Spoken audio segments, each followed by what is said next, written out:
what's your advice to somebody that wants to talk about stuff that they disagree with?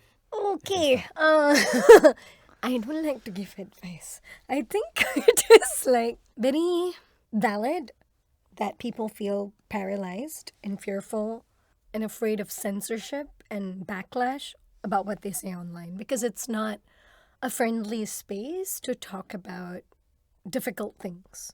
Yeah.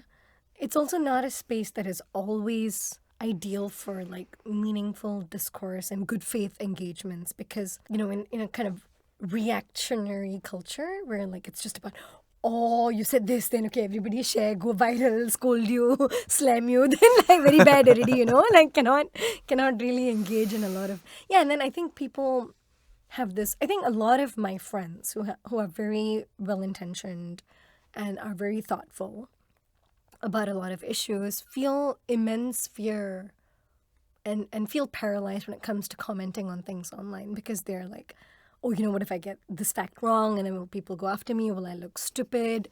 Like what if nobody likes my comment? I mean, there is a range, right? From validation to actual backlash and then fear about all of those things. And I think it's very real. And that is part of the toxicity we've created in online discourses, I think. And there has to be meaningful thought about how we can change that and shift it so that it's more, there's a healthier environment for people to participate. So I guess it's really important that everyone does only what feels safe to them.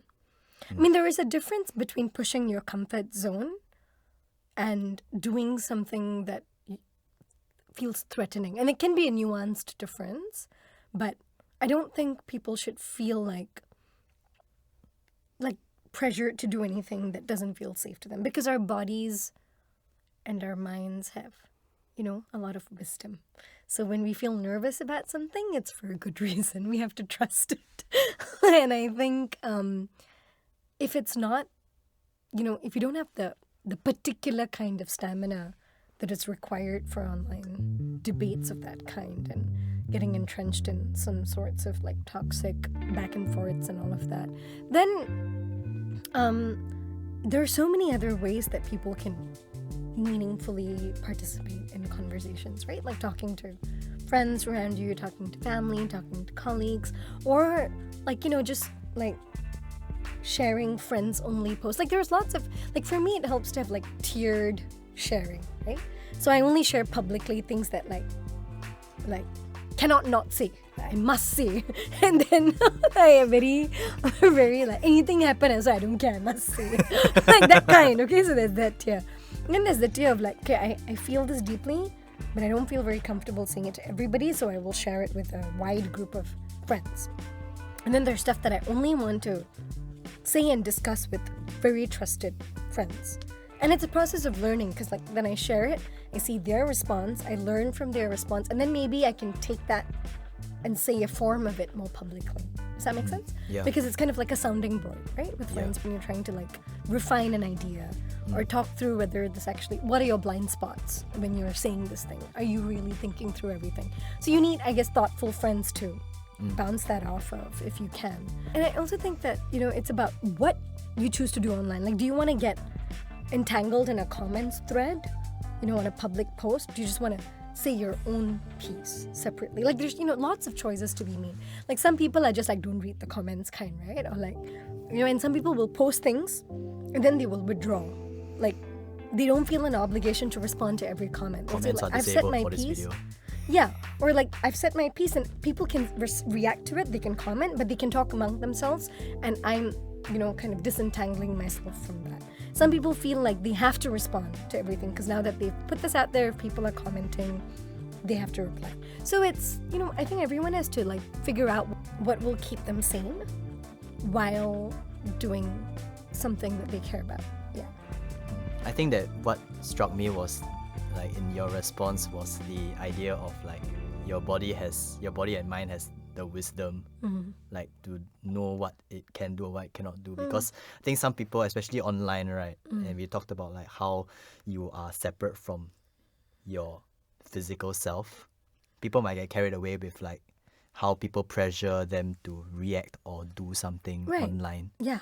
Yeah, and they start to like not trust themselves in, oh, am I responding the right way? Do I have to say this now? Like, why do people? But like, I think their own agency as to how they really feel, by tapping onto that, I guess that would inform them properly as to how they wish to engage with whatever social issue they see. Yeah. So I think any kind of like pressuring or bullying online for people to speak up. You know, like when they're like, oh, you know, if you're Chinese right now and you're not speaking up about this on social media, you're part of the problem, okay? Then I'm like, ayo, just stop it. Like, you know, like people can like, you know, like, yeah, but people could have anxiety. They could have, you know, there's so many other things that are part of people's reality, right? That we don't know. And I think it's really ugly to guilt people into doing things that are beyond what is safe for them. Yeah, there's just so many ways that people can be kind to each other. Like, you know, just reaching out to people privately, I think, is underrated. You know, just talking to family and friends about things is underrated. Just being quiet is also underrated because sometimes there is just so much noise and it's okay. And I think one of the things that helps me is realizing that, you know, we don't have to show up to every battle. We don't have to show up to everything all the time. Like sometimes, yeah, you know, like I see friends, other civil society friends who are so consistent in speaking up about everything. Then I'm like, yeah, what's wrong with me? Huh? Why, like, I don't have the energy. But I just don't, right? So, and I have to respect my limits.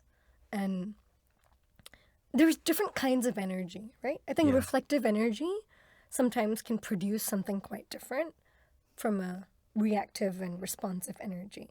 And some people are just like very amazing. They can react very reflectively immediately, okay? But so a lot of us cannot. So I think, like, you know, sometimes when you percolate on things, when you're not responding like at this, you know, within the news cycle, like come out today, must put out statement today, you know, or tomorrow, or otherwise if 5 days later, not relevant today, you know, like why?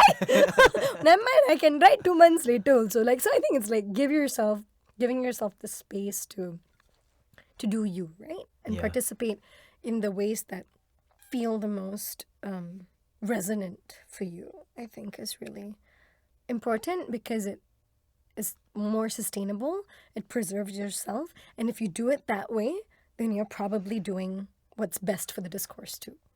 How would you advise a person to kind of navigate these spaces, and what suggestions or precautions do you feel like they should undertake before they share their opinion? I guess as long as we make these choices about where we speak and to whom we speak, how publicly or privately we speak, etc., intentionally, and understanding, you know, the vulnerabilities and limits of each of these modes of engagement, then it's easier as a starting point to develop the skills or the tools to deal with that space, right? So, you know, a lot of people I know who are active in civil society, right? As organizers, as community organizers, or as advocates, as activists, as writers, they still don't set their posts on social media to public, right? Or they might not on Facebook, but they might on Twitter, because there's a different kind of community in each of these spaces. And same goes for other forms of social media. So it's a very intentional decision as to which of your content is public and what is not. And also that you can do a lot of meaningful work offline and in other online spaces, you know, like organizing, whether it's digital forums or whatever it is that you're doing to build public discourse, but not have your social media posts on Facebook public, because that, you know, a lot of people have the sense that there are trolls on particular platforms and not on others, or not as much, right? Or not as everywhere. much. Or the sense that because you have a bit more anonymity in some spaces, like let's say on Twitter or somewhere else, it's easier to handle public posts, right? Because you can protect your identity while saying what you want to say, while that's harder to do on Facebook and other spaces. So I think that's a form of social media literacy that we need, right? So that we can understand what we're participating in, and therefore what, you know, kinds of responses we'll be dealing with. But I think, like, if we're saying things publicly, that are critical of structures and systems, and where our identity is tied to what's being said, then we need to be aware not just of responses from the communities around us, but from the state, right? And from other forms of power. Like your employer might not be approving of what you're doing, or university, if you're a student, or the government. So those are other things to consider rather than just about how people will, on the online space, will respond to you. I think, to me, it's really important that if we're putting out content publicly and we have a certain amount of attention, and therefore that attention then translates to a certain amount of influence, right? So it's not just, the thinking is not just about, will there be backlash? How do I protect myself? But it should also be about, how do I be more responsible in what I say because there are more people listening? We can be a bit more maybe relaxed if you don't have that much attention to your content.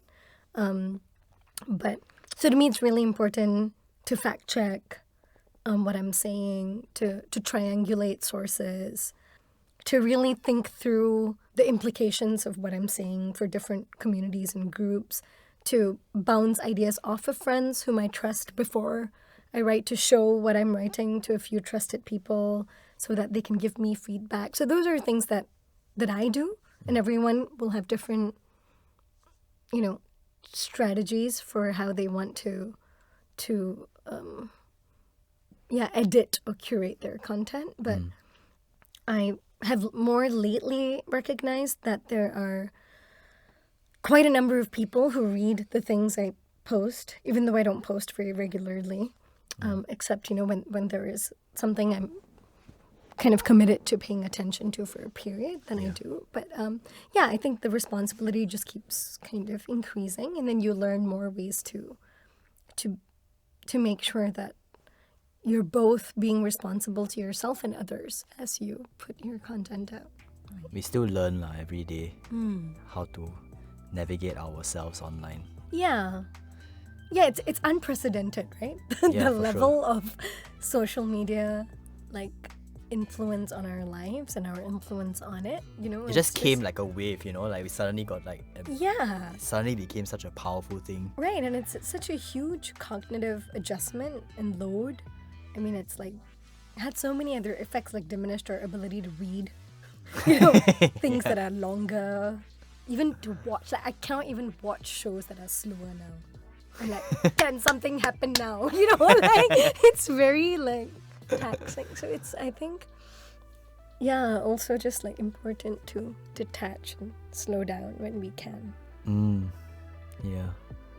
And I think that can conclude our podcast. Okay, great. Okay. But thank thank you you so much, Kokila, for thank taking you. the time to talk to me. Thank you for having me. It was a lot of fun. It was? Yeah. That's good to hear. You guys are very good energy.